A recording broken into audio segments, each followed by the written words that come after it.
Assalamualaikum dan salam sejahtera. Selamat pagi kepada semua murid-murid. Cikgu harap awak semua berada dalam keadaan sihat di rumah. Okey, pada pagi ini mata pelajaran untuk mata pelajaran pengurusan tingkah laku. Murid-murid, kita akan belajar tentang agensi perkhidmatan awam. Okey, 3 agensi perkhidmatan awam yang famous, yang glamour lah di Malaysia. Okey, yang pertama kita tengok. Okey, cuba tengok. Murid-murid tengok gambar yang cikgu ada letak di slide ni. Cikgu yakin dan pasti murid-murid semua dapat mengenal pasti kan tempat-tempat agensi perkhidmatan awam yang terdapat dalam slide ni. Yang pertama iaitu Balai Polis, yang kedua Balai Bomba dan Penyelamat, dan yang ketiga adalah hospital. Ini adalah agensi perkhidmatan awam yang terpenting sekali. Awak pergi mana-mana pun, tiga-tiga agensi ini sangat penting untuk pembentukan untuk sesebuah negara. Okey, seterusnya. Okey, awak dah kenal pastikan hospital, awak dah kenal balai bomba dan awak dah kenal balai polis. Tapi apa fungsi ketiga-tiga agensi ni? Yang pertama kita tengok hospital. Fungsi hospital untuk apa? Untuk memberikan rawatan dan perubatan. Okey, ketika kita sakit, kan, kita akan pergi ke hospital untuk mendapatkan rawatan dan ubat. Okey, seterusnya balai bomba. Balai bomba fungsi dia untuk menyelamat dan mencegah kebakaran. Jadi apa-apa yang berkaitan dengan usaha penyelamat, okey, untuk menyelamatkan sesuatu, okey, untuk bila berlakunya kebakaran, kita akan hubungi bomba. Yang ketiga adalah polis. Apa fungsi polis? Fungsi polis adalah untuk menjaga ketenteraman awam. Okey, jika berlaku pergaduhan, rusuhan, apa-apa yang melibatkan ketenteraman awam, kita akan hubungi polis. Okey, kecurian, kan? Apa lagi? Kes saragut. Okey, itu semua melibatkan perkhidmatan polis. Okey, kita tengok dengan lebih detail. Awak tengok gambar, kan? Ada 3 gambar ini untuk agensi perkhidmatan awam ini, iaitu polis, bomba dan hospital. Okey, kita tengok polis. Apa tugas dia? Tugasnya menjaga keamanan negara. Dihubungi apabila berlaku kecurian, pergaduhan atau perbuatan yang mengganggu ketenteraman awam. Okey, jika awak jalan-jalan, tiba-tiba awak ternampak ada satu yang berlaku, contohnya kes ragut, okey, mencuri. Jadi awak perlu hubungi polis dan awak boleh nampak, kan, dekat sini ni, dia ada tulis 999. Ini adalah nombor kecemasan. Awak boleh dial pada handphone ataupun pada telefon rumah awak 999 ini untuk mendapatkan bantuan kecemasan. Tak kisah sama ada polis, bomba atau ambulans, okey, pihak hospital. Okey, seterusnya bomba. Awak boleh tengok bomba. Okey, tengok gambar ni. Apa berlaku pada gambar ni? Okey, gambar ni 2 sahabat meminta tolong. Apa berlaku? Sebab ada kebakaran. Okey, tugas bomba adalah memadam kebakaran dan menyelamat mangsa yang terlibat dalam kebakaran tersebut. Kita kena cepat-cepat telefon bomba. Jika tidak, mestilah contohnya rumah ataupun bangunan tidak dapat diselamatkan sebab bahaya api ni ya. Api ni sangat cepat. Okey, bomba dihubungi apabila berlaku kebakaran atau kecemasan. Okey, seterusnya ambulance. Okey, hospital. Okey, bila hospital kita akan terbayang ambulance, betul?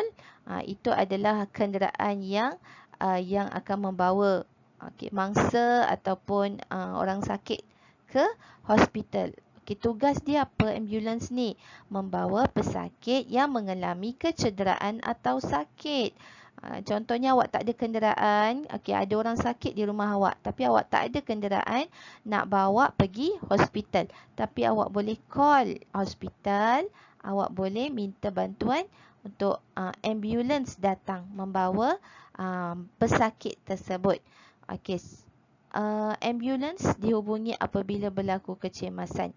Okey, tapi nombor 99 ni awak jangan main-main. Awak jangan saja-saja nak dial nombor 99 ni, bahaya. Sila hari bulan awak nanti kena tangkap dengan polis kalau awak main-main nombor ni. Sebab nombor ini dihubungi apabila berlaku kecemasan sahaja. Okey. Okey, seterusnya. Okey. Di sini, ditanya soalan apa? Bincangkan peranan bomba selain memadamkan kebakaran. Okey, peranan bomba.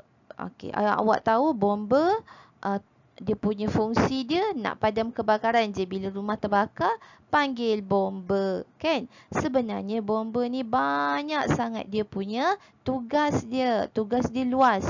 Okey, seperti mana awak tengok. Okey, gambar yang pertama ni. Okey, gambar ni. Okey, gambar ni awak tengok apa tugas bomba. Dia selamatkan lembu yang terperangkap dalam perigi. Awak perasan tak? Lembu ni dia jatuh dalam perigi. Lepas tu macam mana nak bawa naik dia? Jadi tugas bomba, dia ada alat dia khas dia. Jadi dia boleh selamatkan lembu ni.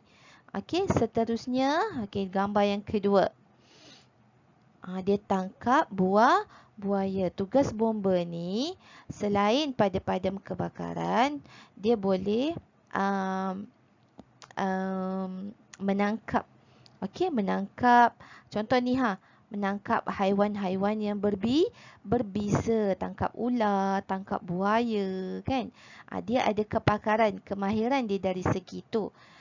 Jadi seterusnya, seterusnya menyelamat ataupun mangsa lemas. Ataupun tugasan diorang mencari mayat. Mayat mangsa orang yang dah meninggal disebabkan lemas di laut atau dalam sungai. Itu tugas bomba juga untuk mencari dan menyelamat. Seterusnya, seterusnya gambar ni sekarang.